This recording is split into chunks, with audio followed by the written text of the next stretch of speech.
Hi guys, so after reading the articles that we were required to read, I agree with the principle of do unto others as they would have counselors do unto them. I would like to expand on that a little bit into a do no harm aspect as well. We are human, so it is not always possible to do no harm at all, but to cause the least amount of harm possible to another person. So in my sessions with my clients, I may not have the right thing to say, and there may be several ways that I could approach a situation, and I want to do the one that's going to cause the least amount of harm.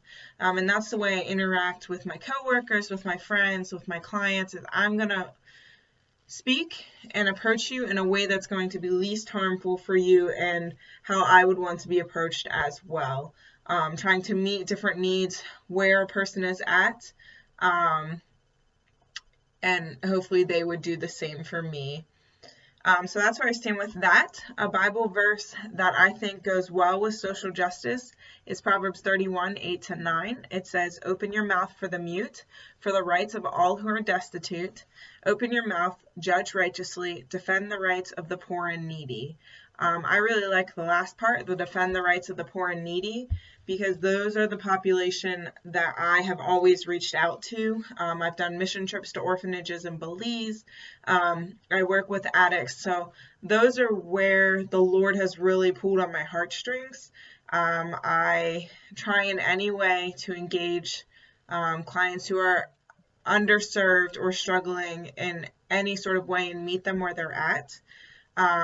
Like I said, I specifically work with addicts, so I see this a lot in trying to get them reintegrated back into society. It's hard for them to get a job. It's hard for them to further their education. So I work with them in different aspects to try and reintegrate them as smoothly as possible, even though society does not always make this possible. Because of the different labels that addicts have, such as junkie or crackhead. Really, they're addicts. They should be seen in the same light as someone who has cancer because it's a disease. And I'm trying to educate the people around me in that way, instead of it being a choice, educating them in the fact that it is a disease. So I'm working on spreading that information to those who I know, but I would love to offer groups or sessions in the community where I can educate people more on addiction as a disease and provide that discussion forum for them to kind of see where addicts are at and relate to them a little more. I would also like to start groups,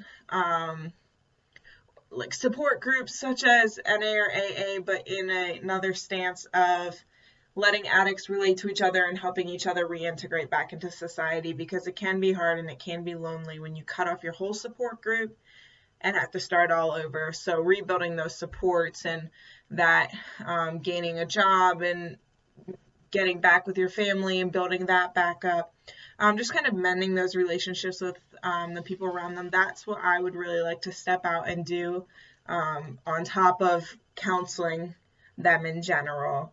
So that's a step I want to take, is working on reintegrating them into society and finding a balance there, so that addicts are not seen in a bad light and everybody else is seen as above them.